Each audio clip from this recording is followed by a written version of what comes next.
Pemirsa, kacang kedelai adalah salah satu bahan baku untuk membuat tahu, dan sekarang banyak pengusaha tahu mengeluh dikarenakan bahan baku untuk membuat tahu seperti kacang kedelai mulai langka dalam sebulan terakhir dan harganya pun mahal.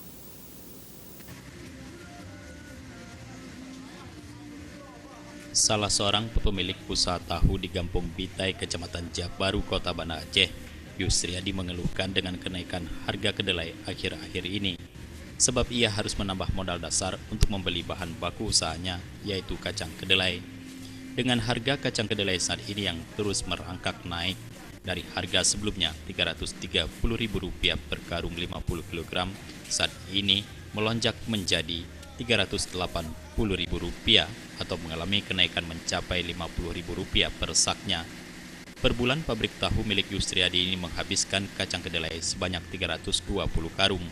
Dengan kenaikan harga ini, pengusaha tahu kehilangan uang per bulannya mencapai Rp16 juta. Kendati pun harga kacang kedelai terus naik, harga jual tahu di pasaran masih seperti hari-hari biasanya, yaitu Rp35.000 per papan. Setiap harinya pabrik tahu milik Yusriadi ini memproduksi tahu mencapai 70 ember hingga 85 ember, tergantung permintaan pasar. Biasanya tahu-tahu ini dijual di Pasar Lambaru dan Pasar Aceh dan juga sampai ke kota Sabang dan Aceh Jaya. Kalau dengan harga naik kacang kedelai selama ini kami sangat mengeluh, Pak. Jadi dengan kayak gitu minimalnya kami tipis sekali dapat, Pak. Keuntungan Ya.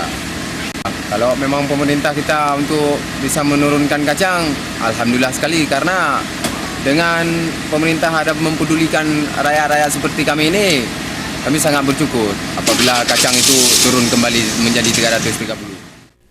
Yusriadi juga mengatakan harga kacang kedelai mengalami kenaikan, pasokannya pun di pusat grosir masih sangat kurang.